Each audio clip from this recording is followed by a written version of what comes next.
잡았습니다. 내일 낮 예상 기온은 서울 2도, 광주 9도, 부산 9도로 오늘보다 높게 예측됐습니다. KBS 라디오 저녁 종합 뉴스를 마칩니다. 아나운서 남현종이었습니다.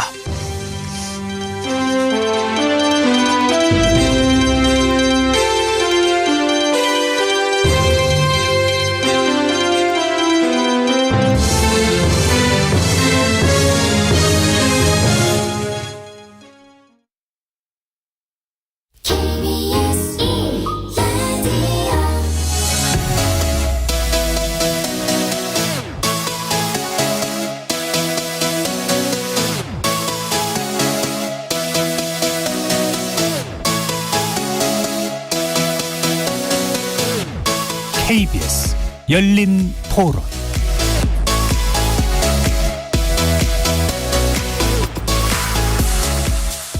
안녕하십니까. KBS 열린 토론 정준희입니다. KBS 열린 토론, 오늘은 정치의 재구성으로 여러분을 만납니다. 내년도 정부 예산안이 아직도 합의에 이르지 못했습니다. 법정 처리 기한을 넘기는 경우가 아주 예외적인 건 아니지만 국회의장이 제시한 합의 처리 시한도 목에 다 달았는데요. 국민의 혈세를 낭비할 수 없다는 명분 여야 모두 내세우고 있는데 실제로 그런 고민이 합의에 이르지 못하는 이유일까? 게다가 이 대치 상황은 어렵사리 합의했던 이태원 참사 국정조사에도 영향을 미치고 있죠. 연말국회의 모습, 정치의 재구성 1부에서 만나봅니다. 2부에서는 통계청에 대한 감사를 시작한 감사원 문제 짚어볼 텐데요. 전 정부에 대한 새 정부의 공격이 또 하나 더해지는 것인지 혹은 또 다른 문제가 있는 것인지, 이 내용 포함해서 이재명 대표를 둘러싼 검찰의 압박, 그리고 이로 인해 다소간 혼란이 더해지는 듯한 야당 상황 알아보겠습니다. KBS 열린 토론 지금부터 시작합니다. 살아있습니다. 토론이 살아있습니다. 살아있는 토론, KBS 열린 토론. 토론은 라디오가 진짜입니다. 진짜 토론, KBS 열린 토론. 정치를 보는 색다른 시선, 정치의 재구성, 함께해 주시는 네 분의 논객 소개합니다. 천하람 국민의힘 전남 순천갑 당협위원장 나오셨습니다. 네, 전남 순천의 천하람입니다. 하헌기 더불어민주당 전 상근부 대변인 자리하셨습니다. 예, 안녕하세요. 하헌기입니다. 최수영 시사평론가 함께해 주셨습니다. 네, 안녕하세요. 최수영입니다. 김준우 변호사 나와주셨습니다. 네, 안녕하세요. 김준우 변호사입니다. KBS 열린 토론, 문자로 참여하실 분은 샵 9730으로 의견 남겨주십시오. 단문은 50원, 장문은 100원의 정보 이용료가 붙습니다. KBS 모바일 콩과 유튜브를 통해서 무료로 참여하실 수 있고요. 모바일 콩을 통해서는 보이는 라디오로도 만나실 수 있습니다. 자, 이 예산안 문제 가지고 얘기한 지 거의 한 달 되는 것 같은데 끝이 어딘가 아직도 잘 모르겠습니다. 국회의장이 합의안을 또 종용하기도 했고 기한을 설정하기도 했는데 언제 끝날지 잘 모르겠어요. 어떻게 보고 계시는지 일단 예상하시는 그런 부분들, 또 문제가 된다고 생각하시는 부분들을 좀 짚어주시도록 하죠. 최성 평론가 먼저 좀 말씀 주시죠. 네, 사실 이게 2014년 국회 선진화법이 적용된 이후에는 이제 사실 예산안 법정 시한을 넘긴 적이 없었는데 네. 이게 그 전에 이제 말하자면은 김대중 노무현 그 김영삼 정권 때는 사실 12월 31일 날 통과된 적도 있었어요. 그렇죠. 그래서 마이크를 가지고 이제 방청석에서 개회해서 굉장히 그때 좀 말하자면 논란이 되기도 했던 그런 적도 있었는데, 근데 저는 사실 이제 이번 걸 놓고 보면서 사실 쟁점은 크게 없는데 왜 이렇게까지 이게 평행선을 달려야 하나. 그러니까 약간의 제가 보기엔 이건 치킨 게임 양상입니다. 그러니까 서로 이제 뭐 마주보는 열차가 서로 누가 이제 먼저 선로를 틀 때까지 한번 정면으로 달려보자는 그런 것 같은데, 사실 뭐 다 아시다시피 쟁점은 두 가지 아닙니까? 그러니까 뭐 법인세 인하 문제는 제가 느낌적으로 볼 때는 어느 정도 조율은 된 것 같은데 결국은 이게 이제 두 부처, 법무부의 이제 그 인사관리단하고 그다음에 행안부의 경찰국, 그 두 개 문제, 두 개 문제죠. 그러니까 이게 약간 자존심 싸움을 건 것 같아요. 그러니까 왜냐하면 용산 당신들이 이걸 우리가 시행령으로, 우리가 사실 의석수가 없어서 시행령으로 간 거지, 우리가 다수당이었으면 이거 원래 법으로 한 거야. 그런데 우리가 시행령으로 한 것도 다 이게 적법하게 한 건데 왜 이거를 존재를 인정하지 않느냐. 너희들이 이거는 대선 불복. 그러니까 결국 주호영 원내대표 입에서도 대선 불복 프레임이라는 까지 얘기가 나왔단 말이죠. 그러니까 이거는 제가 보기에 이렇다면 이 두 문제, 이 아주 협소해 보이는, 말하자면 두 기관의 예산 합쳐봐야 5억 원밖에 안 되는데 이 문제가 5억 원 가지고 액수의 문제가 아니라 이게 서로 정부의 정체성 혹은 정통성 그다음에 인정하는 모습 이런 걸로 지금 확대 재생산되기 때문에 오늘 19일은 뭐 예. 반드시 넘길 것 같고요. 예. 제가 보기에는 12월 30일까지도 갈 가능성 배제할 수 없어요. 근데 예. 야당도 이걸 그냥 또 단계 감액 예산 통과시키기 쉽지 않거든요. 그래서 예. 저는 어쨌든 이 문제가 어쨌든 국민의힘에서 용산 측과 물밑 조율하면서 어떻게 하든 접점을 찾아내는 그 시기가 좀 필요할 것 같다. 그래서 연말까지 통과가 되지 않겠느냐라고 좀 조심스럽게 전망합니다. 예. X의 과다 문제라기보다는 그러니까 대통령 또는 여당의 입장에서는 핵심 정책을 반영하는 것이고 네. 또 야당의 입장에서는 도저히 승인해 줄 수 없기 때문에 생기는 치킨 게임이다. 자, 하대 대표님.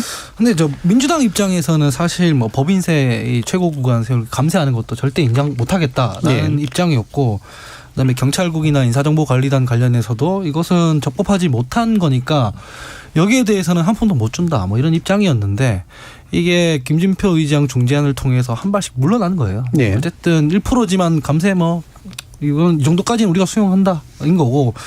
그다음에 법률적인 문제가 있다. 이건 입장이 다른 거죠. 국민의힘과 뭐 민주당 입장이 다른 건데 이것도 뭐 예비비로 일단 운영한다는 것까지는 뭐 수용을 하지만 정식 예산으로 하는 거는 이거는 그냥 딸려갈 수는 없다. 우리가 그렇게 이거 적법하지 못하다고 반대해놓고 이걸 그냥 해주면은 이건 좀 애매한 거 아니냐 해서 나온 안이 김진표 의장 중재안인 것이고 그 중재안에 대해서 민주당이 동의 못하지만 대승적으로 뭐 결단한다 했거든요. 근데 원래 협상이라는 게 한쪽이 A이고 한쪽이 B면 그래서 서로 양보를 못하면 협상이라는 건 C가 도출됐을 때 그걸 수용할 준비가 돼 있어야 할 수 있는 거거든요. 예.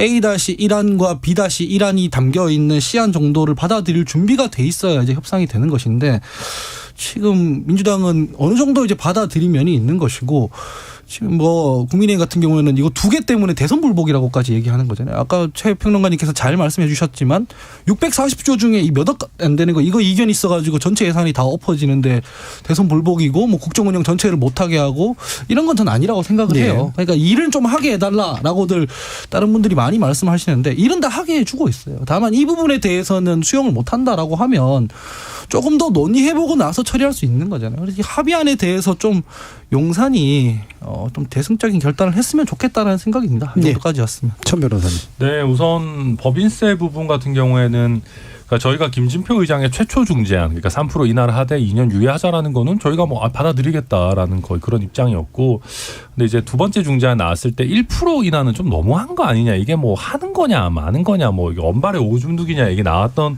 거고, 근데 여기는 제 생각에 저희 당 분위기는 한 2% 정도 다시 절충해가지고 하면 법인세 부분은 뭐 할 수 있지 않겠냐라는 생각들이 많은 것 같고요.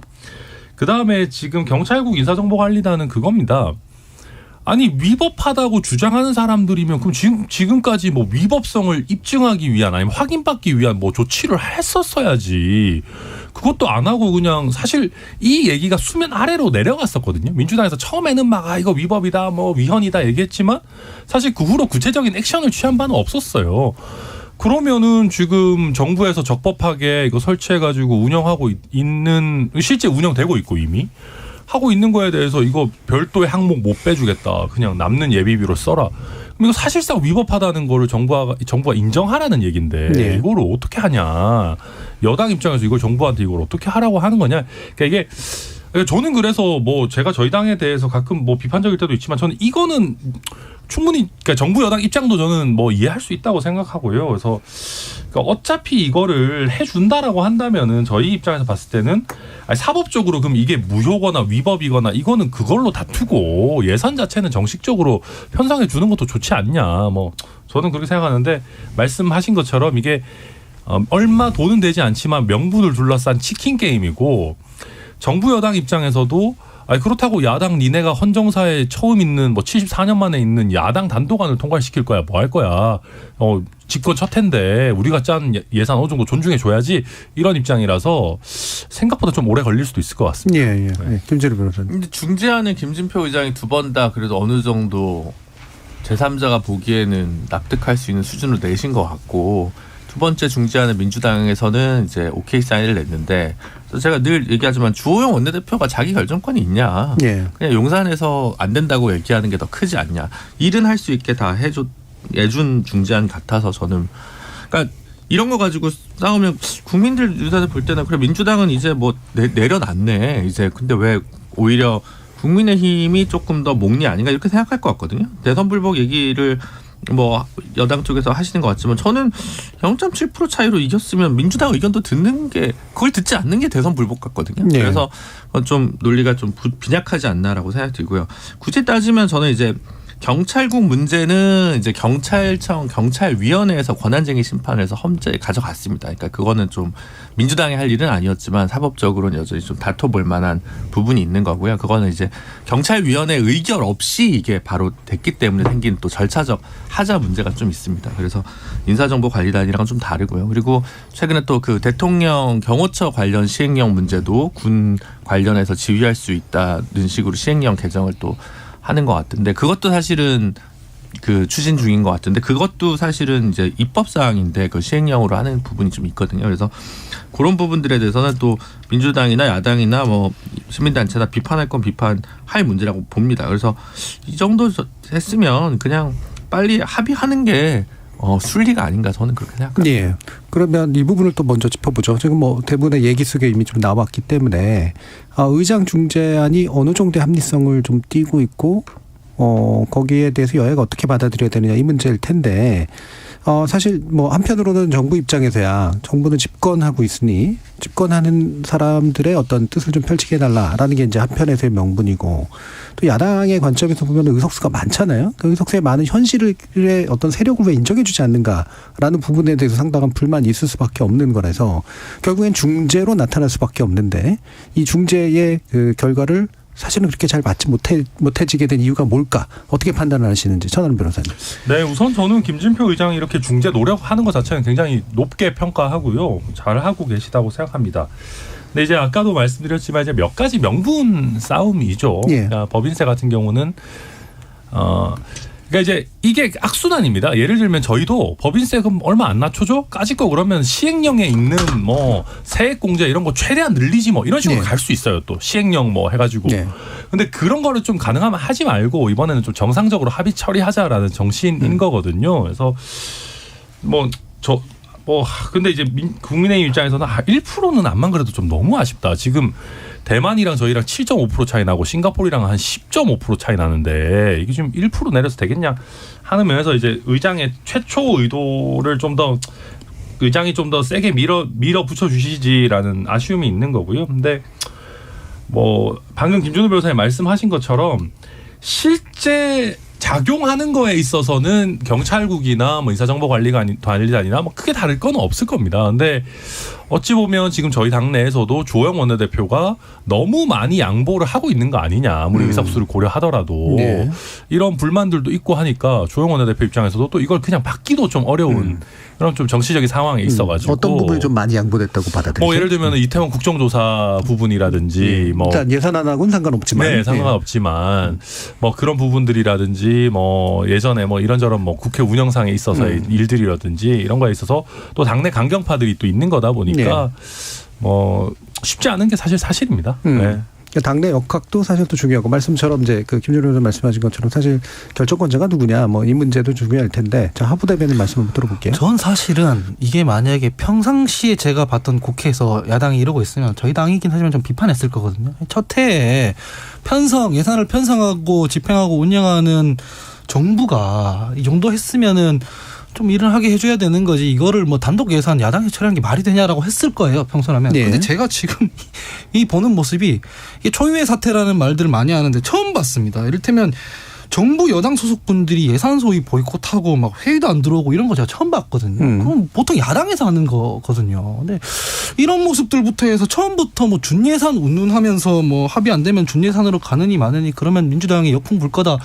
이런 얘기 정부나 여당에서 하면 안 됩니다. 물론 정치공학적으로야 민주당이 역풍 불 수가 있죠. 역풍 맞을 수 있죠. 근데 그 결과적으로 그렇게 해서 국정 운영 제대로 안 되면은 피해는 국민한테 가는 거 아니겠습니까? 그래서 이런 부분에 대해서는 뭐 대통령의 어떤 정무 기능을 하는 부분이라던가 여당에 책임 있는 분들이 끈질기게 협상을 해야 되는데 제가 그런 모습 이번에 잘 못 봤습니다. 네. 못 보다가 막판에 이제 의견이 다 좁혀졌는데 결국 대통령이 고집하고 있는 이 두안 때문에 지금 640조 전부 다 안 돼가지고 이거 뭐 민주당이 결국 640조를 다 막고 있다는 식으로 얘기하는 게 국민들 입장에서 얼마나 설득력이 있는지 모르겠고요. 아까도 말씀해 주셨지만은 뭐 경찰국 신설이나 이거 저희가 맞다고 안 하겠습니다. 다만 이 입장이 다르고 의견이 달라서 논의가 정리될 때까지 좀 보자는 거잖아요. 그러니까 지금 권한쟁의 심판까지 얘기 안 하더라도 일단 예비비로 편성을 하고 다시 협의를 해서 뭐 정부조직법을 개편한다든가 네. 이런 과정을 거치고 논의가 정리되고 나서 이걸 하는 게 맞는 것이지.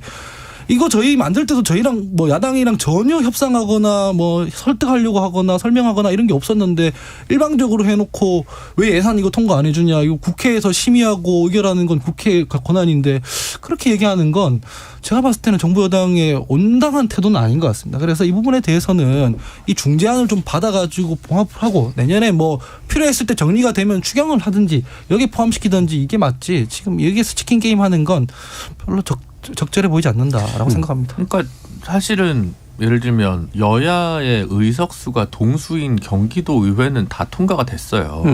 네, 그러니까 왜 이럴까? 일반적으로 각 정당의 정상적인 정무 기능과 조정 기능이 작동하고 있었다면 저는 이 정도면 충분히 타결 가능하다고 저는 보여지거든요. 근데 양쪽 다 뭐 이제 국민들한테 혹할 수 있는 명분을 더 내세우면 한쪽한테 좀 더 기울어진 추가 이제 있었을 거라고 생각하는데 뭐 마땅히 그렇다기보다는 두 양당 간에 약간 자존심 싸움 하는구나 정도이기 때문에 국민들 별로 관심이나 냉랭한 분위기가 더 많을 것 같습니다. 네. 예를 들면 법인세 그러면 1%만 인하하면 어쨌든 정부가 생각했던 것보다 세수는 늘지 않습니까?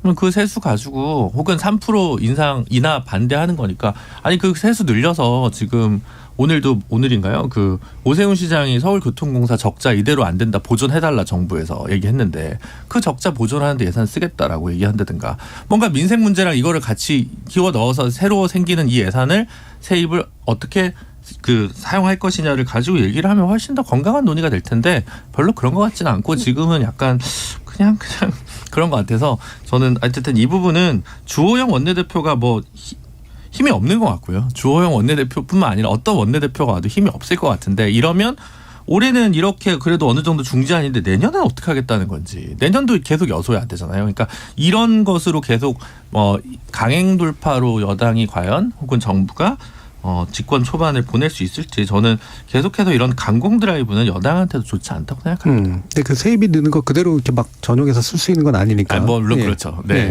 근데 이게 국정이 마비되는 안들이 아니잖아요. 경찰국이라든가 뭐 인사정보관리단이라든가 이런 말씀하기 좀 쪼잔하긴 하지만 경찰국 신설하고 인사정보관리단 해서 그게 잘 기능하지도 않았어요. 지금 잘 아시다시피 경찰에 문제가 많고 인사정보관리단 운영했지만 인사 문제 얼마나 많이 터졌습니까? 이게 뭐 전반적인 윤석열 정부의 국정 기조를 뭐 갈아엎는다거나 이게 마비시킨다거나 이런 사안들이 아니에요. 근데 다른 민생 예산을 이것 때문에 대통령의 고집 때문에 그냥 막고 있다. 이 자존심 싸움하는 게 전 풀어가는 이 운반하는 방식이 너무 거칠다는 생각이 듭니다. 전 제가 보기에 근데 이 문제가 이제 왜 그러냐면은 이게 사소해 보이는 것 같아요. 근데 뭐 사실은 뭐 두 개 그러니까 말하자면 부처의 뭐 기구 그 차이가 아니라 그 문제가 아니라 대통령 공약 사항이잖아요. 이게 민정수석실 폐지와 연결돼 있단 말이죠. 민정수석실 사라졌잖아요.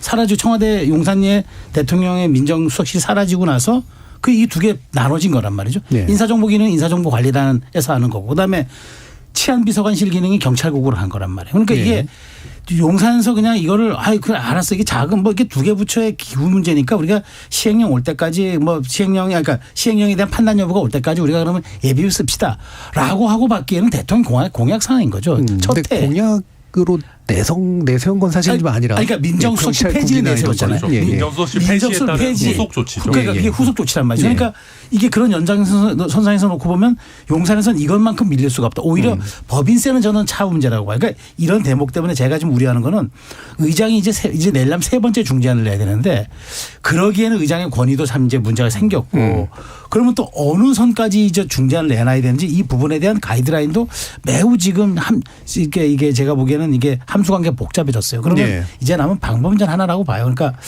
이제는 그 다른 어떤 정치적인 사안과 묶은 딜을 하지 않으면은 이제 열흘밖에 남지 않았지 않았습니까? 사실 뭐 12월 31일이라 그래도 이제 뭐 빼고 나면 이제 열흘밖에 안 남았는데 이 열흘 사이에 극적인 딜이 없는 한 이제 아니 이 상태라면 치킨 게임이기 때문에 이게 매일매일 사실 이게 반복된 게 벌써 이게 2주 된 거 네. 아닙니까?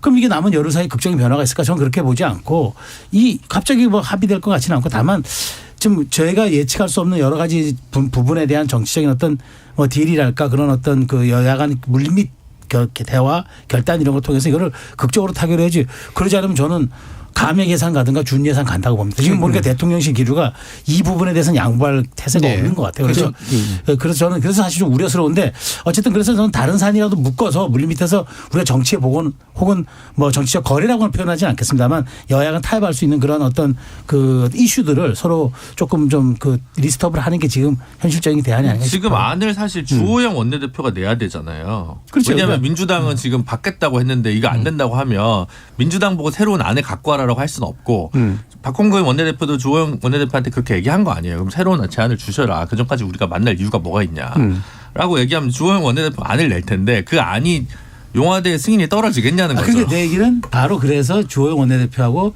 이제 용산 핵심 이제 정무 라인들하고 물밑 교감을 해야죠. 그래서 예. 안을 만들어서 여야 협상하고 그러면 그 제가 얘기하는 바로 그게 그럼 도대체 민주당에 뭘 주면 될 것이냐 이거를 이제 서로 협상을 해야 된다는 얘기죠. 바로 그 말씀인데요. 저도 이게 대통령 공약 사항이라서 밀리기가 되게 힘들다고 하지만 대통령 공약 사항 중에 입법 사항이 얼마나 많습니까? 사실 여기에서 강공을 걸어버리면 다른 큰 공약들 지금 뭐 5대 개혁 이런 얘기들 나왔는데 협조를 못 받습니다. 이 문제에 대해서 그러니까 방금 말씀하셨던 것처럼 원내대표가 용산이랑 잘 얘기를 해서 풀 수 있는 정치적 룸을 만들어줘야 되는 거지. 이게 못 밀리겠다고 해서 그냥 버티기 시작하면 다른 국정 운영을 하는 동력도 상실될 수 있다라는 말씀 드리고 싶습니다. 네, 아니 근데 뭐 저는 짧게 한두 가지만 말씀드리면 아니 이게 이제 정부 그리고 대통령의 첫해 예산이기 때문에 용산이랑 상의한다는 것 자체가 좀 나쁜 게 아니다. 원내대표고 당연히 상의해야 되는 문제다. 뭐 용화대와 뭐 이렇게 하는 게 뭐 꼭 주호영 원내대표의 권한을 약화시키는 것만은 아니다. 저는 말씀드리죠. 네. 자연스러운 일이라는 거고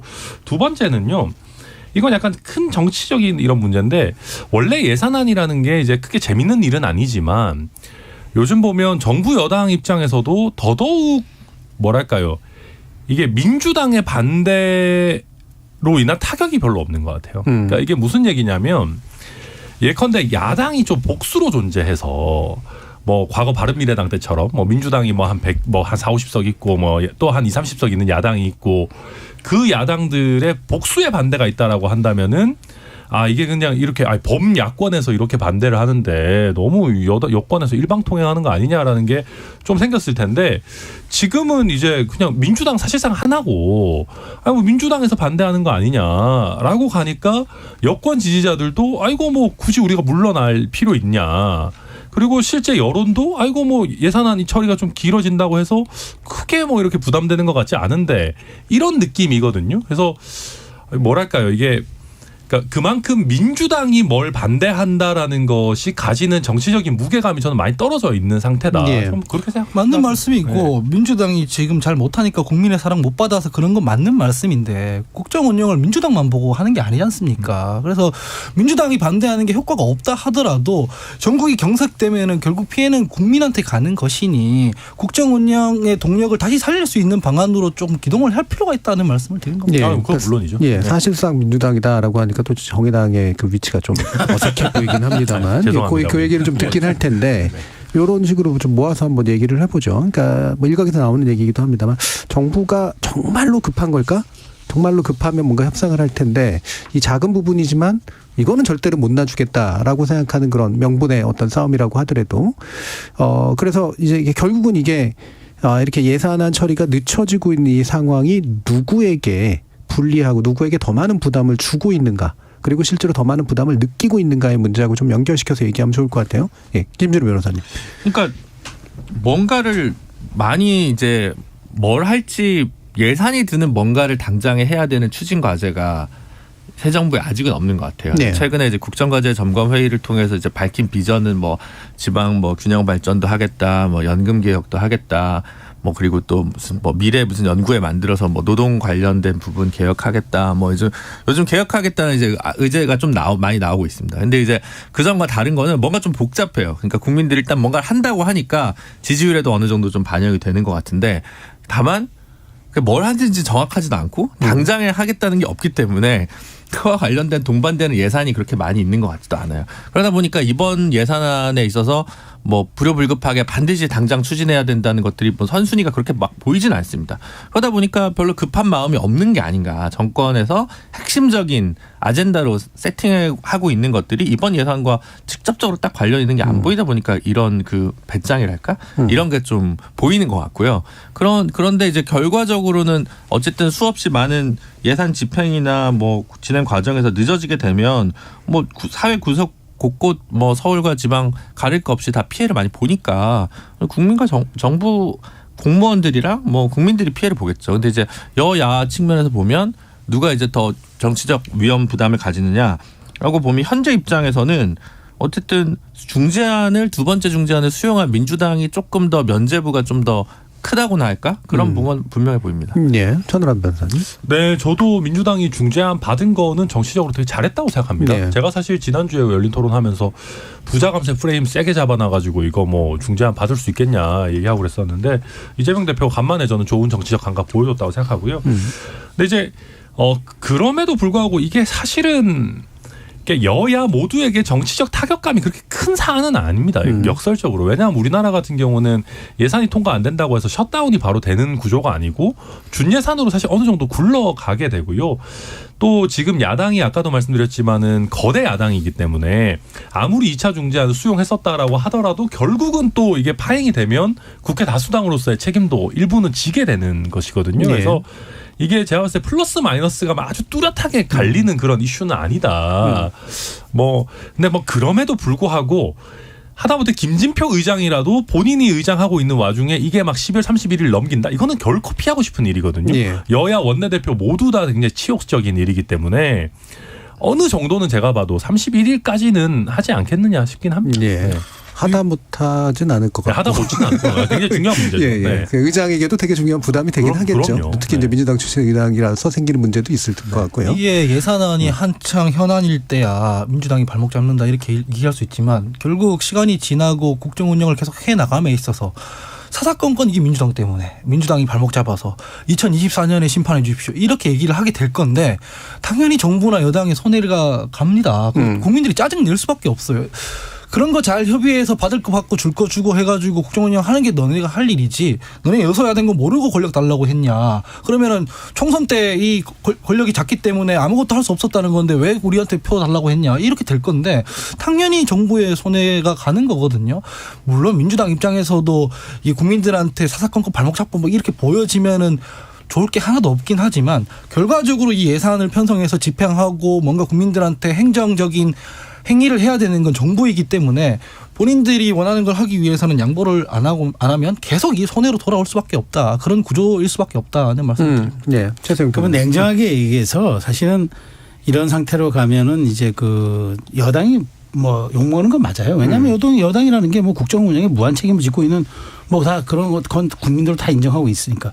근데 그냥 곰곰이 다 한번 따져보면은 과연 여당이 정말 정치적으로 불리할까? 네. 라는 측면. 이건 제가 뭐 하나의 그 뭐 보수 진영에서 이걸 해석하는 차원이 아니라 정말 냉정하게 객관적으로 들여다보면은 거대 야당이 있는 한 우리가 무엇해도 안 됩니까? 그러니까 자세히 들여다보면 지난주 국정과제 점검회의를 했잖아요. 거기서 사실 뭐 큰 얘기 별로 없었어요. 결국 세계 얘기는 제가 교육, 노동, 그 연금 이 좀 어려운 개혁해야 되는데 힘이 없네요. 여론 존중하겠습니다라는 얘기를 한 거예요. 예, 그렇죠. 그 얘기를 한 거예요. 핵심 그러고 뭐 거기다가 교육 하나 엎드려서 교육하려니까 이게 지방분권하고 좀 관련이 있네요. 지방분권 제가 하여튼 좀 노력하겠습니다. 이게 저는 250분에 다라고 저는 봐요. 거의 2시간 반 가까운 거 다라고 보는데 그럼 이 시점 왜 꺼내겠느냐. 그러니까 결국 저는 이게 모든 게 설령 이렇게 우여곡절 끝에 이 예산안이 타결돼도 뭐 여야 정치적 협상 뭐 박수칠 국민들 별로 없을 겁니다. 뭐 그렇지만 만일 뭐 준예산이든 혹은 뭐 민주당의 감액 예산이든 어쨌든 우리가 우려하는 정말 최악의 시나리오 둘 중에 하나로 택했을 때 정부 여당 아마 사과하겠죠. 그러면서 저 뭐 부재를 자기들 정치적 부재를 탓하면서도 보십시오라는 얘기를 할 겁니다. 예. 저희가 할 수 있는 게 아무것도 없습니다라고 얘기할 겁니다. 그럼 이게 장시간 저는 이제 이 총선까지 많은 시간이 남은 것 같아도 어쨌든 이러면서 저는 대통령 지지율 혹은 국민의힘 지지율의 상승 그다음에 내년 초에 다가올 이재명 대표의 사법 리스크 이 주장 상관없지만 제가 굳이 분석하자니까 이제 하나의 사례를 들어오는 겁니다. 그게 들어오고 거기에서 혼재가 된다면은 정치적 지형에서는 별로 국민의힘의 그 여당 집권 여당에 불리하지 않으리라는 계산 또한 할 수 있지 않을까. 이건 제가 그냥 냉정하게 제3자적 관찰자 시점에서 들여다본 얘기지 뭐 정부 여당이 이렇게 해야 된다는 그런 얘기는 절대 아니니까. 뭐 이게 뭐 특정한 부분을 이제 도와주시기 위해서 하신 말씀이 아니라 저도 궁금해서 들었던 질문이고 실제로 그런 바탕의 어떤 효과에 대한 냉정한 판단을 하고 있지 않을까. 이런 생각이 좀 들긴 합니다. 지금 5316님께서 지금 국회는 국민을 위해서 일하는 게 아니고 당파 싸움하는 곳 같은데요. 그리고 대통령께서는 왜 취임한 지 언젠데 야당과 협상을 안 하는 건가요? 라는 질문도 하셨습니다. 10분 정도 일부 남았습니다만 그래도 이 부분을 짚어야 될 텐데요. 이러다 보니 이제 국정조사는 점점 짧아지고 있는 상태죠. 아직은 시작은 안 했고. 그래서 이걸 다시 또 원복해야 된다, 또 늘려야 된다라는 얘기가 좀 나오는데 이거 또 가능할까? 예산도 지금 잘 안 되고 있는데 이런 상태인데요. 게다가 이제 최근 이제 국민의힘 소속의 의원들이나 시의원들이나 이런 분들이 또 여러 가지 또 구설수를 남기고 있어서 이 부분이 이제 전개되는 것 자체가 사실 국민의힘에게 부담일 것 같은데 일단 천하람 변호사님 좀 한번 말씀 들어보죠. 네, 우선 저희 당 소속의 뭐 높은 분부터 높고 낮음의 문제가 아니라 여러 구성원들이 좀 말도 안 되는 막말을 좀 쏟아내고 있어가지고 저도 좀 굉장히 좀 안타깝고 참담한 심정이고요. 만약에 우리 유가족분들이 정말로 참사의 정쟁화를 하신다면은 그거는 국민이 제일 먼저 아실 겁니다. 국민이 제일 먼저 비판할 거고요.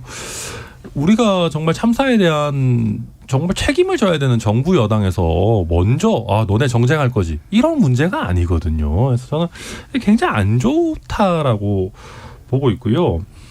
그러다 보니까 지금 국정조사도 사실은 이런 참사가 일어났으면 국정을 책임지고 있는 정부나 아니면은 지금 여당이 이거 우리 국회 권능을 발휘해가지고 우리 조사하겠다라고 할 수 있는 문제거든요. 네.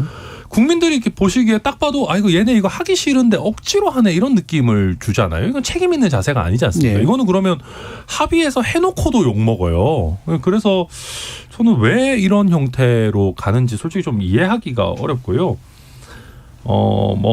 그리고 이제 연장이라든지 이런 부분에 대해서 그러니까 저는 국민의힘 얘기도 일리가 있다고 봐요. 예를 들면 예산안 통과되고 그러면 정말 룰대로 원래 했던 것처럼 통과되고 시작하든지 미리 시작하면서 개문발차하면서 미리부터 기간 연장까지 얘기하냐 이건 아니지 않냐 약속을 지켜라. 저 이 얘기 할 수 있다고 봅니다. 네. 근데 이게 또 별로 설득력이 없어 보이는 게 제가 앞서 말씀드린 그런 것 때문이거든요. 얘네 하기 싫으니까 그렇죠. 연장도 안 하겠다 뭐 하겠다 이렇게 보이기 때문에 제가 그래서 왜 이왕 하기로 했으면은 저희가 저희끼리 용산구청 가가지고 찾아가서 하면 막 호통치고 그래요. 그걸 국회에서도 하면 되는 건데 아무튼 저는 조금 이해하기가 약간 어렵습니다. 예. 천하람 위원장 같은 분이 이제 특위에 계셨다면 저 얘기하면 합의 파기라고 문제 제기하면 그럴 수도 있겠네라고 저는 했을 것 같은데 합의문에 뭐라고 적혀 있냐면 국정조사 기간 11월 24일부터 45일간으로 한다 적혀 있고. 그다음에 예산안 처리한 직후에 이제 한다. 그 기간 동안 준비한다 이렇게 적혀 있는데 근데 지금 바로 개문발차한다 그러니까 합의 파기다라고 국민의힘에서 얘기를 하잖아요. 근데 합의 파기를 누가 먼저 했냐라면 합의문에는 이상민 장관 해임 건의안이 어떻게 조건으로 들어가 있지 않습니다. 근데 이거 하자마자 바로 특위에서 사퇴를 해버렸잖아요. 그러고 나서 국민의힘에서 다시 어떻게 구성하고 있는지에 대한 얘기 나온 게 없습니다. 아마 이건 의장이 승인 안 했기 때문에 아직 법적으로는 특위위원들로 그대로 남아있을 텐데 그럼 가정을 한번 해보자고요.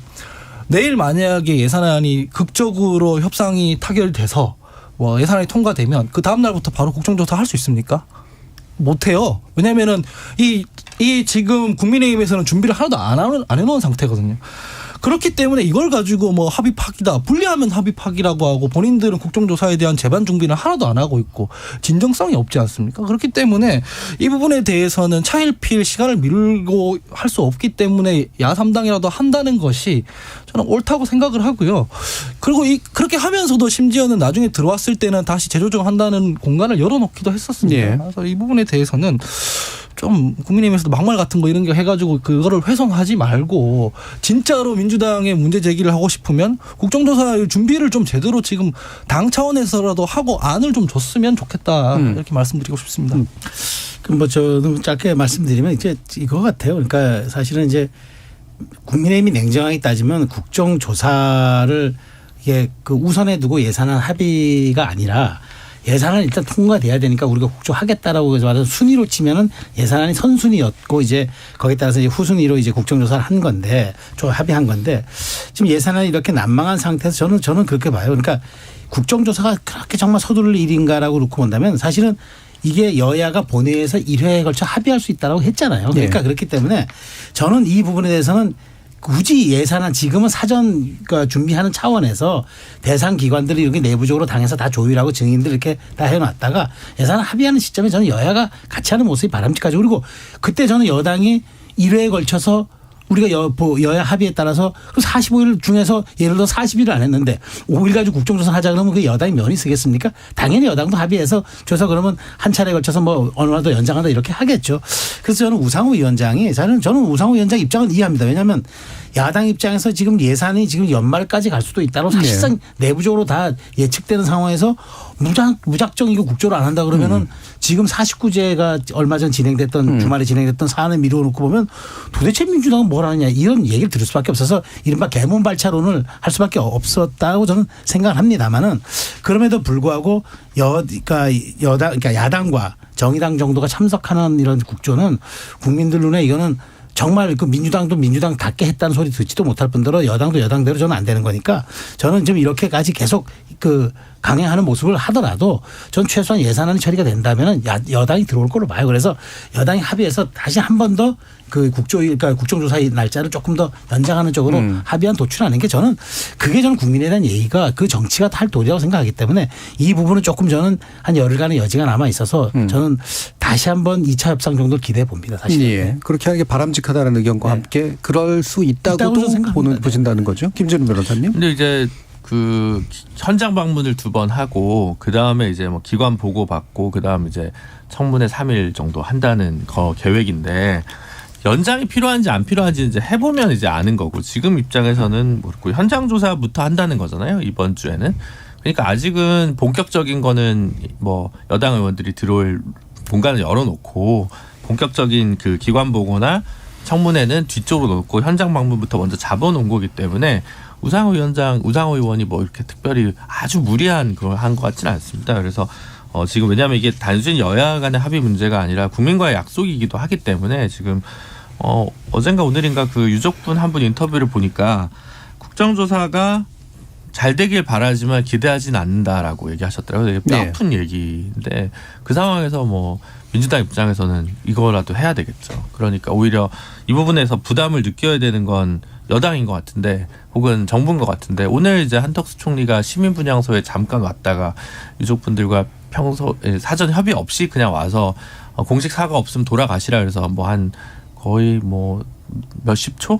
현장에 있던 30초 분들 정도라고 했죠. 네. 15초라고 얘기해 주신 분 저한테 있었어요. 그래서 그런 일들이 좀 있었는데 지난주에 그 49제 때 뭐 대통령 부부가 다른 행사에서 또 점등식 같은 데 참석하는 무리를 일으키고 이런 걸 봤을 때는 지금 너무 쉽게 그 12구 이태원 참사를 좀 여권에서 생각하는 게 아닌가라는 생각이 좀 들고 이거 그냥 협상 툴이나 정쟁의 대상으로 좀 다루는 태도를 좀 버려주셔야 한다는 생각입니다. 예. 우상호 위원장이 그렇게 강성이 아니라서 아까 최성 평론가님 정도의 어떤 룸만 열어줬으면 사실은 이렇게까지 안 했을 것 같은데 예. 지금 여당에서 나오는 얘기가 연기에는 일단 선을 긋고 있으면서 뭐 장재현 의원 같이 이렇게 사실상 실세 의원이라고 하는 사람이 뭐 애초에 국정조사 합의해주지 말았어야 됐다. 공성동 의원은 뭐 이거 횡령수단으로 이용하는 이 뭐 유족들 이런 식으로 얘기까지 하고 있으니 룸을 너무 닫아놨어요. 그러니까 이게 지금 예산안이 차일피일 늦어질 수는 있는데 그러면은 이거 지금 생각보다 늦어지고 있으니까 합의 다시 뭐 한번 할 수 있게 돼 있으니 좀 기다려보자라고 하거나 이러면 되는데 실제로 시한은 뭐 이제 반틈 정도 지나버린 상황에서 정부 여당에서 그 입장은 너무 강경해요.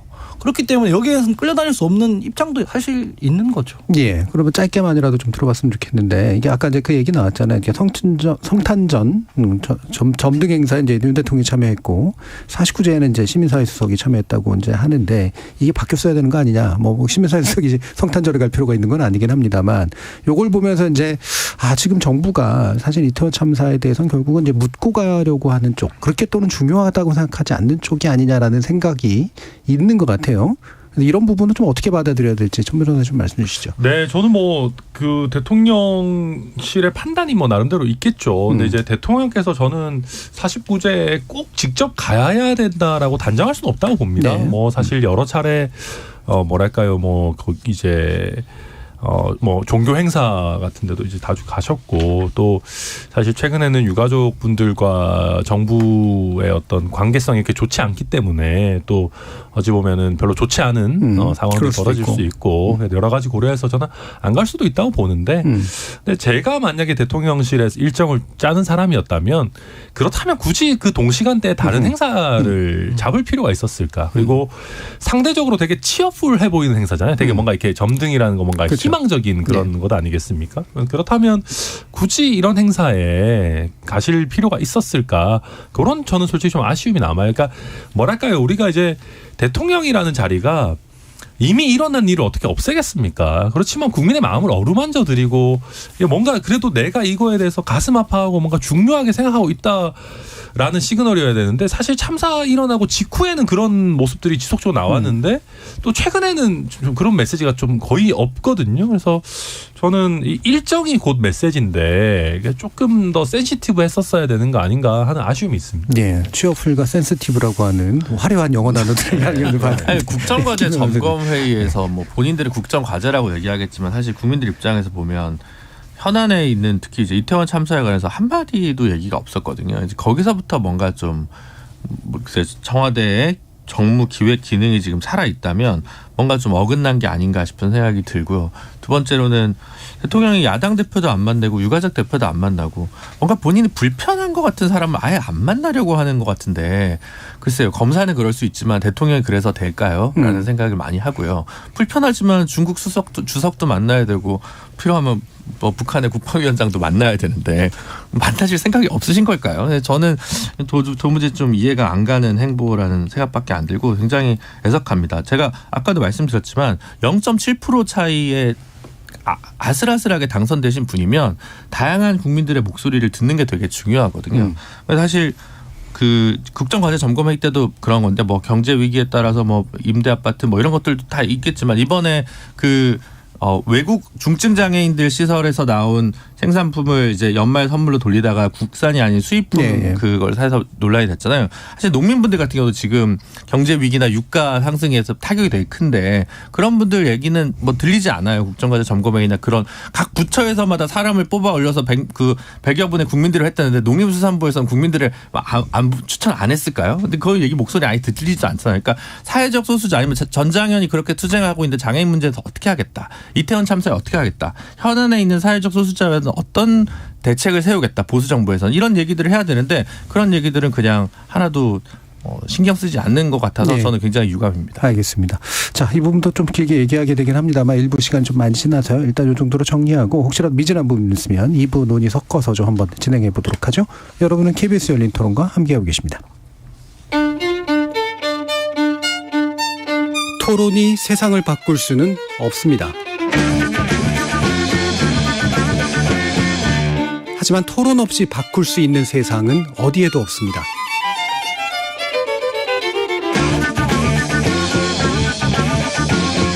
세상의 선한 변화를 갈망하는 당신.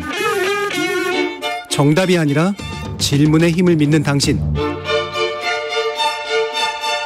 우리 KBS 열린 토론에서 만납시다.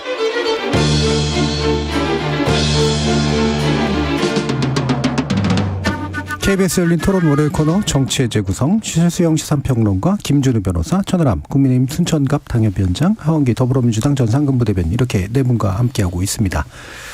자, 2부는 또 이 내용을 바로 시작해야 될 것 같은데요. 통계청이 이제 감사원 감사를 받습니다. 이제 지난번 문재인 정부 때도 일부 좀 논란이 좀 있었는데 그 당시 인물 교체와 함께 통계 주장이냐 아니냐 뭐 이런 가지고 이 얘기가 있다가 최근 다시 이제 그 부분에 대한 감사를 하면서 통계 조작론 해서 이제 전 정부의 수석까지도 이제 소환하는 이제 그런 일이 이제 벌어지고 있는 거죠. 소환은 정확히는 아니긴 합니다만. 자, 이 부분에 대해서 좀 어떻게 일단은 판단해야 될지 최수영 평론가님 좀 말씀 주시죠. 네, 저는 사실 이 문제가 그러니까 저는 소득 주도 성장의 정책을 놓고 여기에 대해서 후임 정부 잣대를 들이는데 그거는 저는 있을 수 없는 건데. 네. 통계청은 통계청 법에 의해서 설립된 정부 부처입니다. 그러니까 감사원 감사를 받을 그런 이제 대상 피감 대상인 거죠. 그런데 만일 여기에서 정부 정책의 정당성, 정부 정책의 업적을 홍보하기 위해서 통계를 고의적으로 왜곡 조작했다. 이거는 범죄죠. 상당히 중요한 범죄고 그것이 정부 정책의 치적 혹은 이것을 선전함으로써 선거에 어떤 영향을 끼치려는 의도까지 있었다라고 입증된다면 이건 국기문란이죠. 그러니까 저는 이건 사안별 단계별로 봐야 된다고 생각합니다. 그래서 만일 여기에 근데 청와대의 의중이 개입을 해서 청와대의 의중대로 이것이 시행된 그런 어떤 정황적 증거나 문서라든가 이것이 아니면 관련자의 진술이나 있다. 이거는 저는 뭐 감사원의 조사를 넘어서 저는 검찰 수사로 가야 된다고 봅니다. 다만 근데 지금은 초기에 뭐 감사원 수사가 지금 진행되는 단계고 지금 검찰 수사의 초기 단계이기 때문에 이 문제에 대해서 저는 정치권이 개입하면 안 된다고 봅니다. 그러니까 여기에서 이걸 가지고 이제 뭐 제가 이렇게 말은 하지만 정치권이 당연히 개입하겠죠. 그런데 정치권이 개입하는 순간 수사의 어떤 본질은 사라지고 이것이 이제 전 정권 죽이기냐 아니면 후임 정권의 보복이냐 뭐 등등 아니면 적폐 청산이냐 아니면 세수는 세부대에 담는 과정이냐 이 모든 것들이 혼재되기 때문에 좀 약간의 별도의 트랙으로 갔으면 좋겠고 그런데 문제는 감사원이 감사 조사를 했고 검찰이 지금 조사하는 과정인데 저는 얼마만큼 이것을 깔끔하게 입증해내느냐 그게 좀 관건일 것 같아요. 예, 전 뭐 너무 깔끔한 평론이라서 저는 뭐 거의 대부분 다 동의하고요. 실제로 사후적으로 통계를 조작하거나 왜곡하거나 이런 일이 있었으면 이건 책임져야 되는 것이고 문제가 심각한 건데 이 방식이나 통계 방식이나 프로그램 뭐 바꾸고 이런 부분들은 전 정권에서도 있었다고 하잖아요. 실제로는 저희가 봤을 때 이거는 원론적으로는 뭐 통계 해석 이런 영역은 학문적인 뭐 토론의 영역이나 뭐 정책적 영역인 것 같은데 이거를 어떤 방식으로 수사를 해서 뭘 어떻게 밝혀낸다는 건지 잘 모르겠어요. 모르겠고 방금 제가 말씀드린 뭐 방식이나 프로그램 좀 바뀌었는데 이걸 보고 조작 왜곡이라고 한다면은 납득하기 힘들 것 같고 실제로 나온 통계가 있는데 그걸 뒤로 사후적으로 조작해서 뭘 했다? 이러면 책임을 져야 된다고 생각하는데 지금까지 뭔가 시원하게 나온 게 없기 때문에 좀 지켜봐야 된다고 생각합니다. 예, 이게 예전에는 사실 논란이 한 일부 됐었는데 이건 사실 저는 상당히 학술적으로 판단할 수 있는 영역에 해당한다고 보는데 김준우 저도 그건 통계와 관련된 그 설정 기준을 변경한 거지 로 데이터를 조작한 건 아닌 걸로 저는 알고 있거든요. 물론 로 데이터가 잘못됐다면 그건 뭐 뭔가 징계나 뭐 이런 걸 받아야 될 사항이겠습니다만 그 당시에 그 뭐 여러 가지 논란이 있는데 사실 지금도 이건 논란이거든요. 기재부가 뭐 몇 퍼센트가 늘었다 몇 퍼센트가 늘었다 여기 보도자료를 내면 통계 근거가 없어요. 제가 볼 때 거의 허위 사실에 가까운 보도자료도 기재부에서 많이 나옵니다. 그래서 통계 관련이나 뭐 정부 재정 관련해서 감시 감독하는 활동하는 뭐 나라살림연구소나 이런 분들은 계속 이거 문제다. 그래서 통계청의 각종 기준들이나 기재부에서 하는 그 설정하는 기준들을 그냥 국제표준으로 다 맞추는 것이 타당하다라는 의견이 계속 나왔고 그렇지 않고 자의적으로 본인들이 유리한 숫자에 맞춰서 이때는 이 기준 썼다가 저쪽 기준 썼다.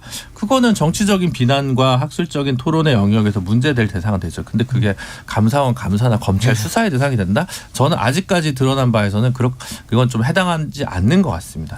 전 변호사님?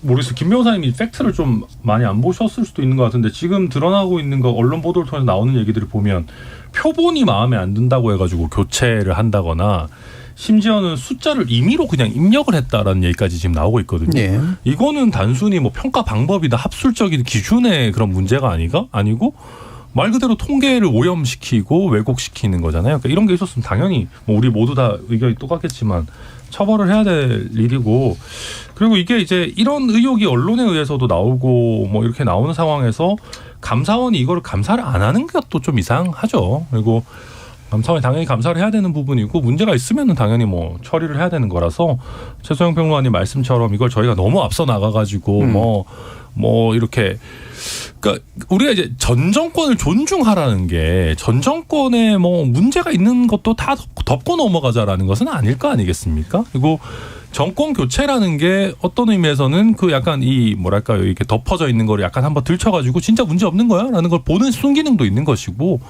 과거 정부의 어떤 정책 방향이나 철학이나 이런 게 정말 훌륭하고 뭐 흠잡을 데 없었으면 애당초 정권 교체가 안 됐겠죠. 그러니까 어느 정도 점검하는 건 필요하고 이게 또 너무 과한지 이거는 뭐 또 국민들께서 보시지 않겠나 생각합니다. 예, 그러니까 지금 순기능과 역기능 문제를 얘기하셨는데 정권 교체라고 하는 게 순기능이 분명히 있죠. 그래서 자꾸 이제 바뀌어야 이제 내부 부패가 사라지는 거니까.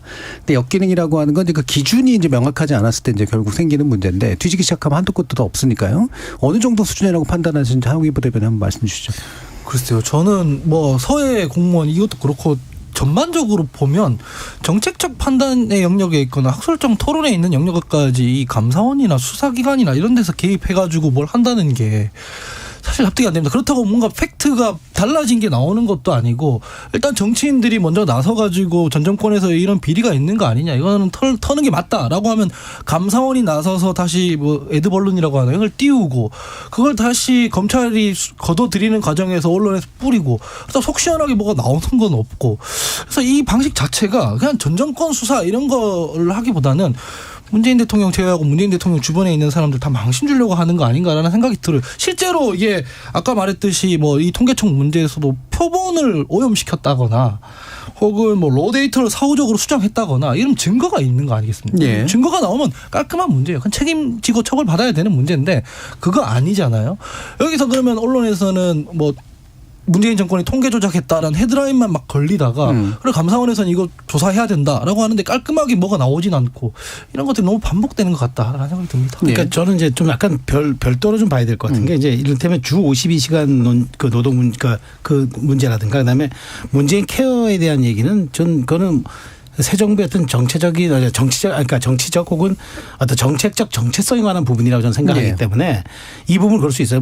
미국의 경우도 오바마 케어가 문제가 있다고 그다음에 바로 다 후임 정권이 뒤집기도 하잖아요. 그러니까 저는 이제 그런 것들에 대해서는 저는 전 충분히 이해가 되는데 다만 탈원전과 지금 얘기했던 이 통계 왜곡 논란은 이 부분은 국가기관이 개입해서 이른바 이제 말하자면은 통계 혹은 자료 혹은 뭐 이사회 의결 그다음에 뭐 수치 이런 것을 조작했고 여기에 개입했느냐 이 문제잖아요. 이 문제는 별도로 봐야죠. 이 문제는 정말 저는 정권이 바뀌더라도 저는 이 통계 같은 경우는 정말 누가 손을 대서 안 되는 거라고 봐요. 그러니까 우리가 결국 뭐 사실 우리가 선진국과 후진국을 기준하는 구분하는 기준 중에 하나가 통계가 믿을 수 없다는 국가, 그러니까 이른바 북한이라든가 뭐 세계적으로도 인정이 안 되는 국가들이 있잖아요. 그건 통계가 국제적 신뢰를 받지 못한다는 얘기는 그 자체 나라 자체의 국격에 관한 문제이기 때문에 그건 뭐 얘기할 거 없는데 선진국에서는 근데 이것을 교묘하게 정치적 이득을 위해서 손을 대거나 왜곡하고 조작했다. 이 문제가 밝혀지면 이거는 대단한 심각한 문제죠.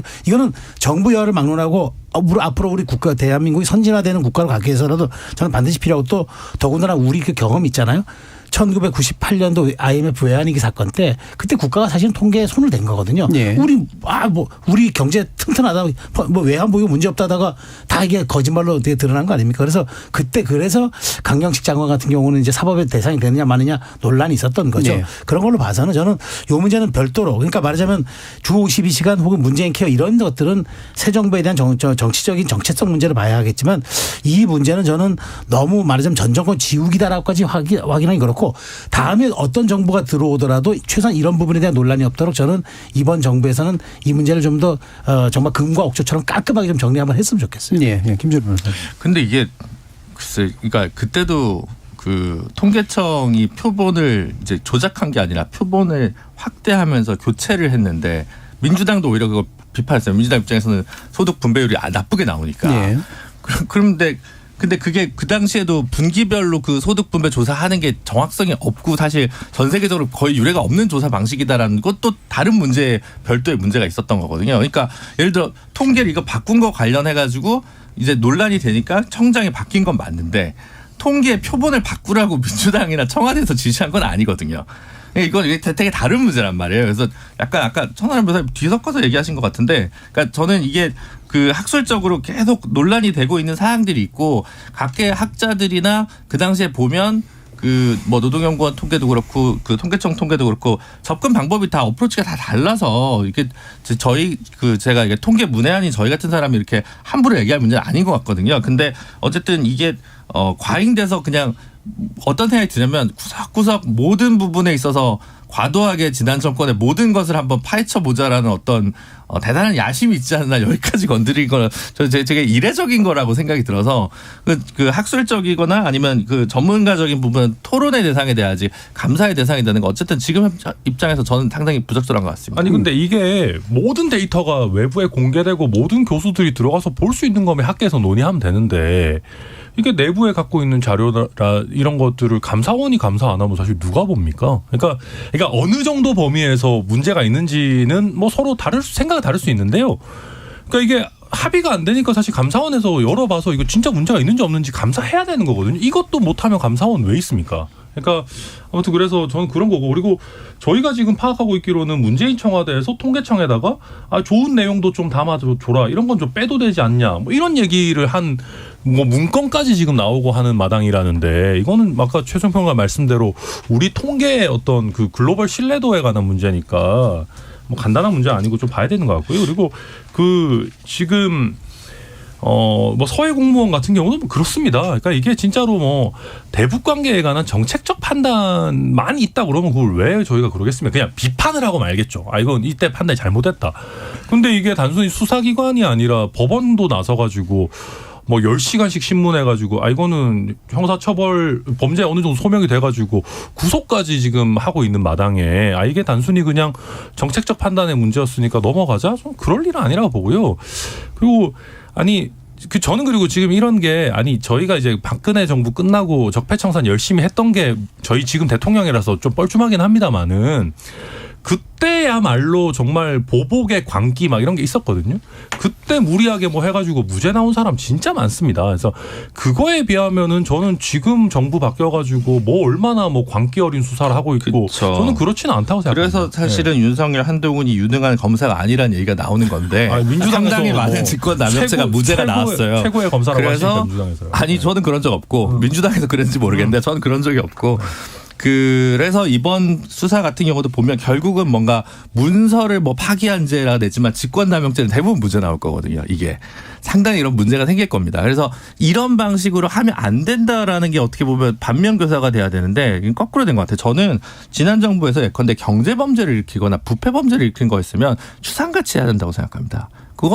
그거는 야당에 대한 탄압이 아니고 보복도 아니죠.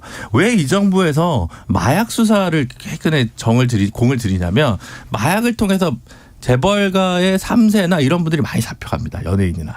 이렇게 되면 아무도 반감을 갖지 않아요. 이건 집권의 어떤 지지를 올리는 굉장히 손쉬운 카드거든요. 큰 저항이 없는. 그러니까 그런 식으로 뭐 검사 수사가 정치화되고 도구화되는 건 별로 바람직하진 않지만 이해는 할 수 있는데 저는 그런 면에서 봤을 때 경제범죄 예를 들어 뭐 노웅래 의원이 가지고 있는 예를 들어 의혹에 대해서 그렇게 문제 많이 안 삼고 어떻게 보면 이재명 대표가 대장동에서 크게 헤어나오지 못하는 이유도 경제범죄와 관련성이 있는 거 아니냐는 국민적 의구심을 해소 못했기 때문입니다. 근데 이 서해 피격이나 뭐 원전 문제나 이런 건 경제적 범죄랑 저는 별로 관계가 없다고 보고 이게야말로 이념형 감사, 이념형 수사라는 생각이 들어서 저는 그 부분이 상당히 이 부분을 가지고 저는 정치의 사법화라고 얘기를 좀 표현을 하는 거고 나머지 부분에 있어서는 그건 뭐 인과응보거나 뭐 예를 들어 자신들이 날아온 부메랑이니까 그거는 뭐 야당이 됐든 누가 됐든 견뎌야 되지 않나라는 생각을 하고 있습니다. 저 짧게만 얘기하면 저는 국민을 월북몰이하는 거가 사실 과거에 우리 국민한테 막 빨갱이 낙인 찍고 이거랑 똑같은 구조 이거거든요.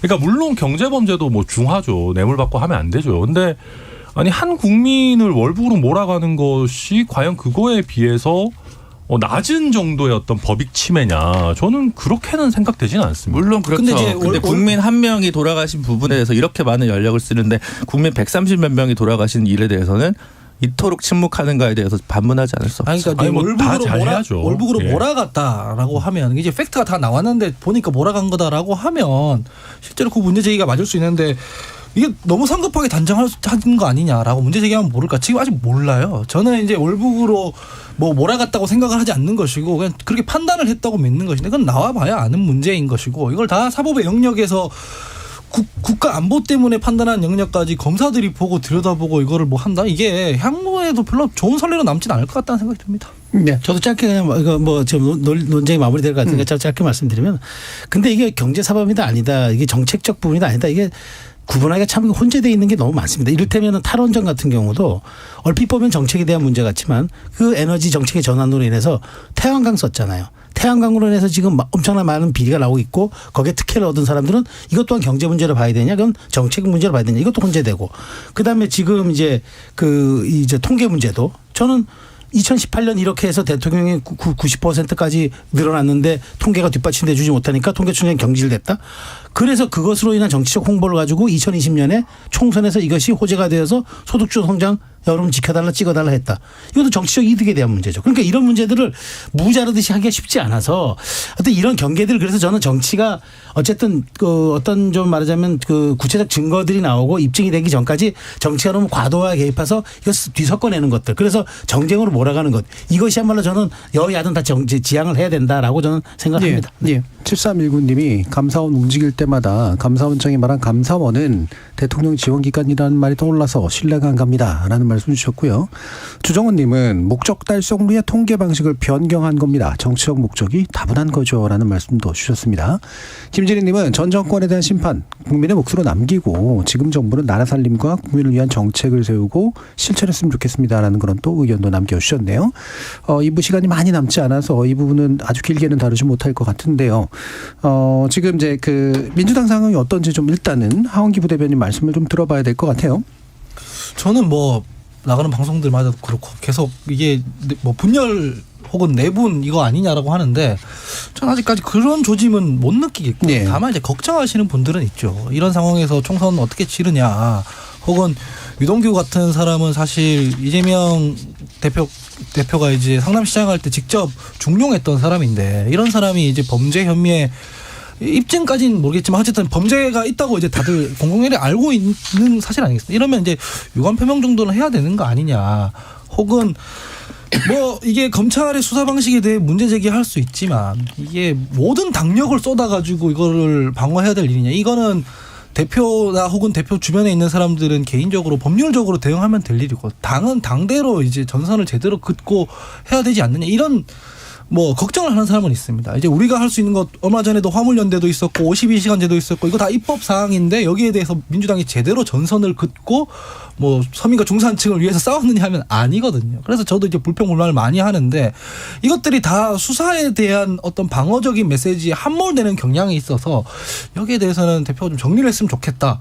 그 과정에서 제일 세게 나가는 것은 당직 내려놓고 나가서 이 좀 클리어하게 되고 나서 다시 돌아왔으면 좋겠다는 게 있는 것이고 저 같은 사람들은 당대표로 나서는 거에 반대했지만 어쨌든 민주적 절차에 의해서 선출된 대표니까 여기에 대해서는 존중을 해야 된다라는 말들이 이제 큰 당인이 다 혼재되어 있는 거거든요. 있을 수 있다고 보고 아직까지 뭐 분열이나 이건 잘 모르겠어요. 시간을 조금 두고 지켜봐야 될 문제다라고 생각합니다. 지난주에도 비슷한 취지로 말씀을 주셨고요. 최상평론님이 예견하셨던 터닝 포인트가 다가오고 있죠. 예, 다가오고 있는데. 근데 예산안이 통과 안 돼서. 그러게요. 예. 그래서 이제 연말 국회까지는 이제 아마 해를 넘길 것 같은데 저는 뭐 그때 12월 초에 통과된다고 보면은 체포동의안 이런 등등등 이제 좀 오지 않겠냐. 아니 소환 요구서가 오지 않겠냐 이렇게 했는데 지금은 이제 늦게 되는 것 같고 또 더더군다나 지금 키맨이라고 불리는 김만배 씨가 어쨌든 그 말하자면 그 극단적 시도를 함으로 선택에 대한 시도를 함으로써 이 또 수사가 굉장히 뒤로 또 밀릴 것 같아요. 예. 소환기 계속 늦어지기 때문에 그래서